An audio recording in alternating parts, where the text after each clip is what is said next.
Halo semuanya. Nah, kali ini kita akan belajar tentang konsep dasar bangun datar, kesebangunan, dan kongruensi segitiga. Konsep bangun datar, kesebangunan, dan kongruensi segitiga. Nah, adik-adik, siapa nih yang tahu tentang bangun datar, kesebangunan, dan kongruensi segitiga? Oke, untuk yang belum tahu kita bahas satu-satu ya. Nah, yang pertama itu bangun datar. Bangun datar adalah suatu bangun yang memiliki dua dimensi atau bidang datar. Nah, adik-adik, siapa nih yang tahu contoh-contoh bangun datar di sekitar kita? Oke, benar. Ada foto, ada rambu lalu lintas, lalu ada papan tulis, dan lain-lain ya. Berbentuk lingkaran, ya ada. Nah, kakak mau tanya nih, rambu lalu lintas ini bentuknya apa ya? Bangun datar apa ya? Ya, benar, segitiga. Lalu untuk fotonya? Persegi. Oke, benar. Lalu apa ya untuk papan tulis ini? Yap, bangun datar persegi panjang. Nah, adik-adik, perlu diketahui ya, bangun datar ini memiliki dua dimensi atau bidang datar. Makanya, di dalam bangun datar itu terdapat titik, garis, dan sudut. Oke, kita akan bahas satu-satu ya. Yang pertama, titik dan garis. Nah, adik-adik bisa lihat di gambar. Nah, pada gambar di atas itu terdapat dua titik tuh yang menghubungkan garis. Jadi, terdapat garis yang ujung-ujungnya ada anak panahnya itu. Itu menandakan panjang garis tidak terbatas. Jadi, panjang sekali. Nah, ditandakan dengan anak panah. Nah, garis di atas itu melalui dua titik, yaitu benar, titik A dan titik B. Oke, jadi titik itu yang menyusun sebuah garis. Jadi susunan dari banyak titik itu akan menjadikan sebuah garis. Oke, kita lanjut. Ada sudut. Nah, lihat di gambar. Pada gambar tersebut terdapat sudut dan 3 titik.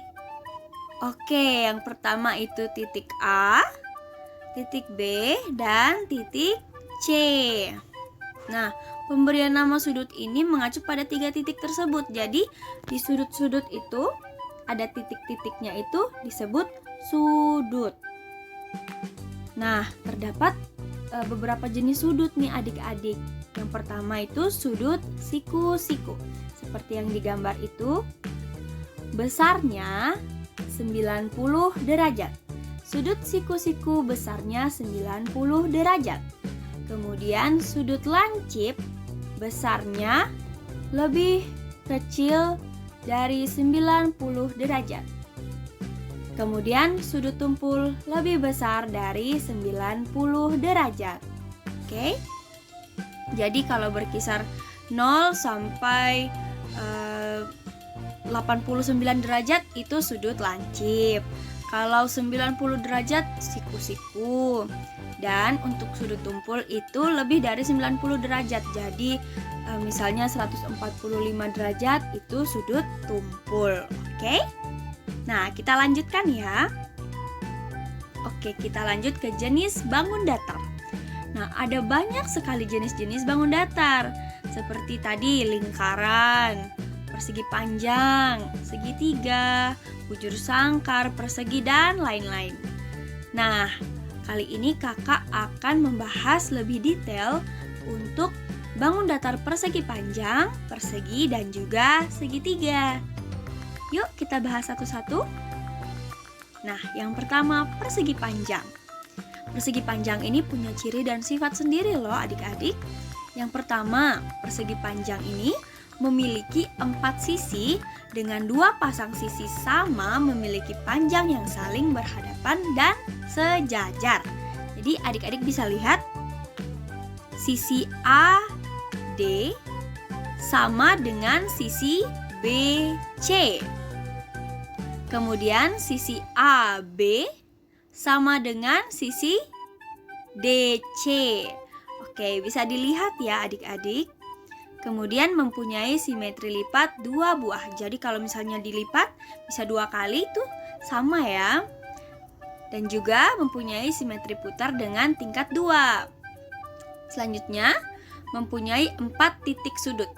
Nah, adik-adik bisa lihat titik sudutnya A, B, C, D itu besarnya 90 derajat. Jadi merupakan sudut siku-siku, benar. Nah, untuk persegi bisa kita lihat ya, persegi memiliki 4 sisi sama besar. Jadi berbeda dengan persegi panjang yang 2 sisinya saja yang sama besar. Kalau persegi itu setiap sisinya 4 sisi itu sama besar. Jadi bisa dilihat dari sisi AB, BC, CD dan DA itu sama besar. Kemudian sama dengan persegi, persegi panjang, persegi juga mempunyai 4 titik sudut dan sama besar, yaitu sudut siku-siku 90 derajat. Oke, kita lanjutkan ya. Nah, kita akan mulai membahas segitiga. Jadi sifat dan ciri segitiga itu terdiri dari 3 sisi dan 3 simpul yang totalnya 180 derajat dari sebuah garis lurus. Jadi panjang ketiga sisinya akan berlainan dan besar ketiga sudutnya tidak sama. Nah, kita punya beberapa jenis segitiga. Yang pertama ada segitiga sama sisi. Nah, dari nama sudah tahu ya, berarti sisinya itu sama. Kemudian segitiga sama kaki. Bisa dilihat ini segitiga KMLE. Bisa dilihat ini segitiganya sama kaki. Kemudian segitiga siku-siku, berarti sudutnya 90 derajat. Dan segitiga sembarang. Bisa dilihat ya di gambar adik-adik. Oke. Setelah kita mempelajari konsep bangun datar, sekarang kita akan belajar tentang kesebangunan. Siapa sih yang tahu kesebangunan? Nah, benda akan dikatakan sebangun apabila memiliki bentuk yang sama. Kesebangunan, sebangun. Nah, berarti dia merupakan satu bangun. Apa sih maksudnya satu bangun? Nah, syarat-syaratnya nih adik-adik. Suatu bangun akan disebut sebangun apabila sudut-sudut yang bersesuaian sama besar dan panjang sisi-sisi yang bersesuaian mempunyai perbandingan yang sama. Jadi bisa diingat, suatu bangun disebut sebangun apabila sudut dan sisinya sama besar. Jadi adik-adik bisa lihat ya, kakak kasih contoh dari persegi ini. Nah, ada persegi KLMN dan ABCD. Apakah sama? Apakah sebangun atau tidak? Nah, kita buktikan ya. Karena persegi panjang, jadi kita bisa tahu sudutnya itu 90 derajat. Jadi ini sudutnya sama ya, siku-siku. Kemudian kita lihat sisi-sisinya. Nah, dari sisi KN sama dengan sisi AD. Kemudian sisi KL sama dengan sisi AB. Kemudian sisi LM sama dengan sisi BC. Sisi MN sama dengan sisi CD. Nah, kita lihat, kita tulis dan kita masukkan ukurannya ya.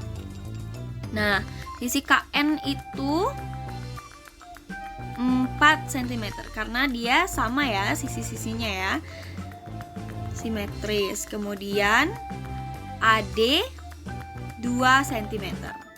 Nah, selanjutnya sisi KL 6 cm, sedangkan sisi AB 3 cm. Begitu pula untuk sisi LM dan sisi MN karena dia sejajar. Nah, bisa dilihat ya dari perbandingan tersebut, maka bisa kita ketahui bahwa persegi tersebut sebangun karena perbandingannya sama 2/1 dengan sudut 90 derajat. Oke, kita lanjutkan ke materi selanjutnya, yaitu kongruensi segitiga. Jadi, suatu segitiga akan disebut kongruen apabila memiliki bentuk dan ukuran yang sama. Kongruensi segitiga itu berarti suatu bangunan memiliki bentuk dan ukuran yang sama. Maksudnya gimana sih, Kak? Nah, kita lihat ya. Syaratnya itu memiliki sisi-sisi yang bersesuaian sama dan mempunyai dua sisi-sisi yang bersesuaian sama besar. Berarti ukurannya sama ya. Kakak kasih contoh di gambar. Segitiga ABC dan segitiga DEF. Kita lihat lagi nih. Sudutnya sama-sama 60 derajat. Nah, karena kita sudah tahu sudutnya 60 derajat, jadi kita lihat lagi sisi-sisinya. Sisi AC sama dengan sisi DF. Kemudian sisi CB sama dengan sisi FE. Sisi AB sama dengan sisi DE. Nah, kita masukkan ukurannya yaitu 8. Jadi semuanya 8 ya. Berarti segitiga ini kongruen dengan sudut 60 derajat. Nah, dari situ kakak harap kalian bisa paham ya adik-adik. Terima kasih.